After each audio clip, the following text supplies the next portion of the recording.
GAV Education আজিৰ ভিডিঅ'টিত আছে নৱম শ্ৰেণীৰ গীত আৰু ছবি কবিতাটিৰ প্ৰশ্নাৱলীৰ উত্তৰসমূহ। তোমালোকৰ ভাৱ বিষয়ক প্ৰশ্নসমূহত প্ৰথমে আছে চমু উত্তৰ দিয়া। ক নম্বৰটোত আছে কেনে গীত আৰু কেনে ছবি কোনেও ভাল নুবুলে। ইয়াৰ উত্তৰ হ'ব যিবোৰ গীত বুজাইহে বুজে আৰু যিটো ছবিৰ মূল সকলোৱে নুবুজে তেনে গীত আৰু ছবিক কোনেও ভাল নুবুলে। খ নম্বৰটোত আছে সদায় কাণেৰে শুনা সৰু কথাটিয়ে কেনেকৈ আমাৰ প্ৰাণ টানি ধৰে। ইয়াৰ উত্তৰ হ'ব সদায় কাণেৰে শুনা সৰু কথাটোৱে যদি গানৰ ৰূপ লয় তেতিয়া আমাৰ প্ৰাণ টানি ধৰে। ইয়াৰ পাছতে গ নম্বৰটোত আছে কবিৰ মতে কোনবোৰ বস্তু অজৰ অমৰ। ইয়াৰ উত্তৰ হ'ব কবিৰ মতে মিহি ভাৱ মিহি গতি কৌশলী বিদ্যা অজৰ অমৰ। ঘ নম্বৰটোত আছে কেনেকুৱা গীত আৰু ছবিক সকলোৱে ভাল বুলি কয়। ইয়াৰ উত্তৰ হ'ব যিবোৰ গীত শুনি আৰু যিটো ছবি দেখি সকলোৱে বুজি পায় একে ৰং পায় বা আনন্দ পায় জগতৰো উলাহ বঢ়ায় সেই গীত আৰু ছবিকে সকলোৱে ভাল পায়। উঙ নম্বৰটোত আছে সিহে পায় নিজে নিজে আলাসত ঠাই। ইয়াত আলাস শব্দটোৰ অৰ্থ কি? উত্তৰ আলাস শব্দটোৰ অৰ্থ হ'ল আকাশ বা শূন্য। ইয়াৰ পাছতে আছে ২ নম্বৰ প্ৰশ্নটোত ভাল গীত আৰু ছবিৰ মহত্ব কেনেকুৱা কবিতাটোৰ সহায়ত বুজাই লিখা। উত্তৰ ভাল গীত সদায় যুগযুগী আৰু ভাল ছবি সদায় সকলোৰে বাবে আকৰ্ষণীয়। ভাল গীত আৰু ছবিক সকলোৱে ভাল পায় আদৰ কৰে উচ্চ প্ৰশংসা কৰে উচ্চ আসনত ঠাই দিয়ে।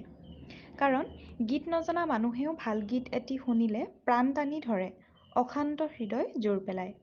সেইদৰে এখন ভাল ছবিয়েও সকলোৰে মনত প্ৰভাৱ পেলায় দেখিলে মনটো আনন্দৰে ভৰি পৰে। গীত বা ছবিবোৰ সহজবোধ্য আৰু গ্ৰহণযোগ্য হ'লেহে ভাল গীত আৰু ভাল ছবিৰ মহত্ব পায় বুলি কবিয়ে কবিতাটোত প্ৰকাশ কৰিছে। ইয়াৰ পাছতে আছে ৩ নম্বৰ প্ৰশ্নটোত সদায় চকুৰে দেখা গছ পাতিও ছবিত কিয় ভাল হৈ পৰে বুলি তুমি ভাবা। নিজৰ মতামত আগবঢ়োৱা। উত্তৰ ছবি অঁকাটো এটা কৌশলী বিদ্যা। এই বিদ্যাৰ বলতে সদায় চকুৰে দেখা গছ পাতিও ছবিত ভাল হৈ পৰে। শিল্পীসকলে সাধাৰণ গছপাত আঁকি লোকচক্ষুৰ আগত আকৰ্ষণীয় কৰি তুলিব পাৰে। আমি আমাৰ চাৰিওফালে বিভিন্ন গছ বন লতা দেখিবলৈ পাওঁ কিন্তু আমি সেইবোৰ ভালকৈ মন নকৰোঁ। গছৰ পাত দেখিও আমি আকৰ্ষিত নহওঁ। শিল্পীৰ হাতৰ পৰশত সি ছবি হৈ উঠিলে আমাৰ চকুত চমক লগায় আৰু মন প্ৰাণ টানি ধৰে। শিল্পীসকলে ছবিত যিকোনো বস্তুকে জীৱন্ত ৰূপ দিব পাৰে। ইয়াৰ পাছতে আছে ৪ নম্বৰ প্ৰশ্নটো কেনেকুৱা গীত আৰু ছবিক কোনেও ভাল নুবুলে আৰু কোনবোৰ গীত আৰু ছবিক সকলোৱে ভাল বুলি আদৰি লৈ আলাসত ঠাই দিয়ে নিজৰ ভাষাৰে বৰ্ণনা কৰা। উত্তৰ যিবোৰ গীত সকলোৱে বুজি নাপায় যিবোৰ গীতৰ সুৰে সকলোৰে অন্তৰ স্পৰ্শ কৰিব নোৱাৰে আৰু কোনো আকৰ্ষিত নহয় তেনেবোৰ গীতক কোনেও ভাল নুবুলে।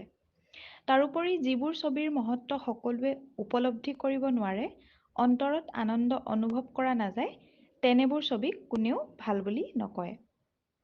আনহাতে আকৌ যিবোৰ গীত শুনি ছবি চাই সকলোৱে সমানে আনন্দ পায় সকলোৱে উপভোগ কৰিব পাৰে যিবোৰ গীত শুনিলে প্ৰাণ টানি ধৰে যিবোৰ ছবিয়ে দৰ্শকৰ চকুত জীৱন্ত ৰূপত ধৰা দিয়ে তেনেবোৰ গীত আৰু ছবিকে সকলোৱে ভাল বুলি স্বীকৃতি দিয়ে।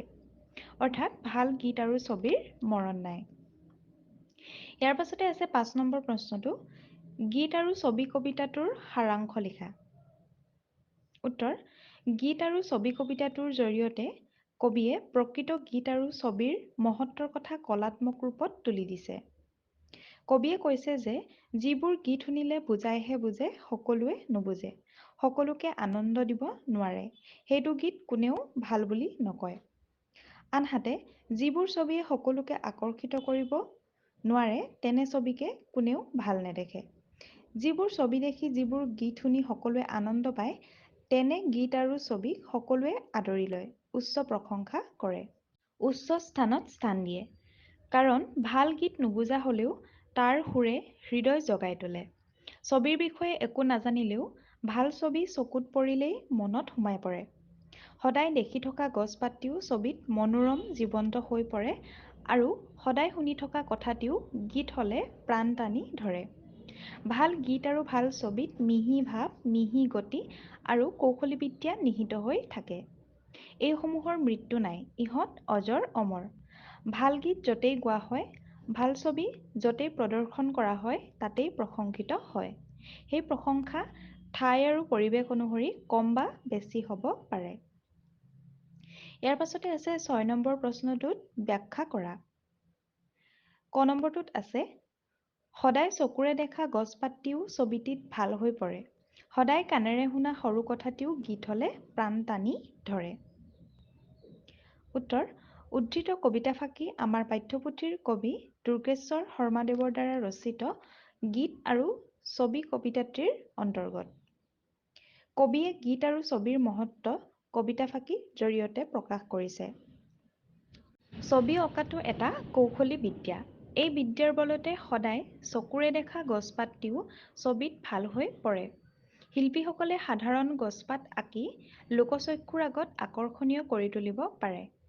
আমি আমাৰ চাৰিওফালে বিভিন্ন গছ-বন লতা দেখিবলৈ পাওঁ, কিন্তু আমি সেইবোৰ ভালকৈ মন নকৰোঁ। গছৰ পাত দেখিও আমি আকৰ্ষিত নহওঁ। শিল্পীৰ হাতৰ পৰশত সি ছবি হৈ উঠিলে আমাৰ চকুত চমক লগায় আৰু মন প্ৰাণ টানি ধৰে। শিল্পীসকলে ছবিত যিকোনো বস্তুকে জীৱন্ত ৰূপত দিব পাৰে।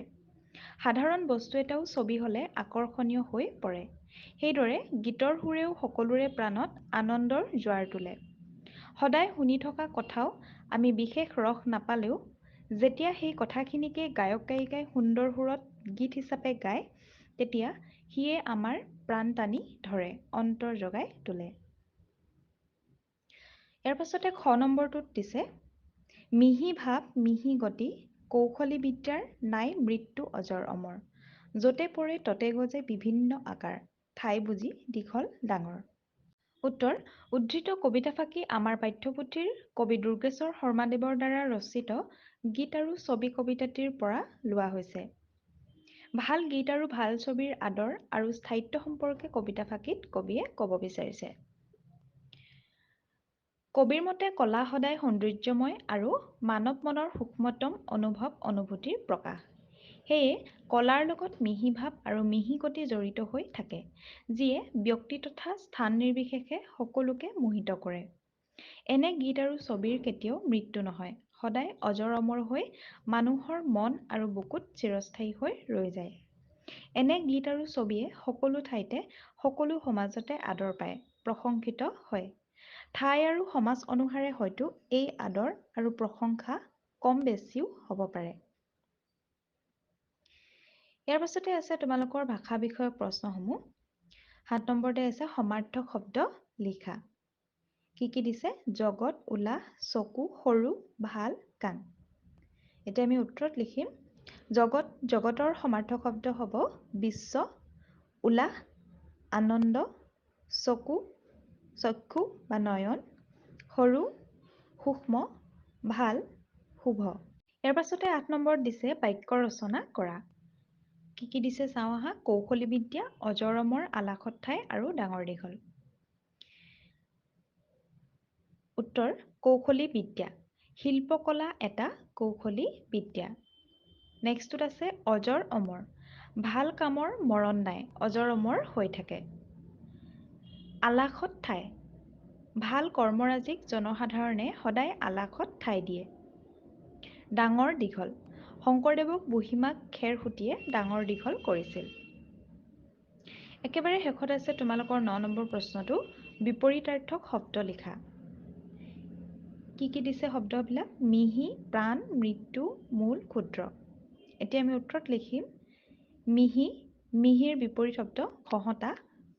প্ৰাণ, প্ৰাণৰ বিপৰীত শব্দ অপ্ৰাণ। মৃত্যু, মৃত্যুৰ বিপৰীত শব্দ জন্ম। মূল, অমূল্য বা আগ। আৰু ক্ষুদ্ৰ, ক্ষুদ্ৰৰ বিপৰীতাৰ্থক শব্দ হৈছে প্ৰকাণ্ড বা ডাঙৰ। ছাত্ৰ-ছাত্ৰীসকল, আজিৰ ভিডিঅ'টো আছিল ইমানেই। যদি ভিডিঅ'টো ভাল পালা তেন্তে ভিডিঅ'টো লাইক কৰিবা, কমেণ্ট কৰিবা আৰু বন্ধু-বান্ধৱীলৈ শ্বেয়াৰ কৰাৰ লগতে আমাৰ চেনেলৰ প্ৰশ্ন উত্তৰৰ ভিডিঅ'সমূহ পাই থাকিবলৈ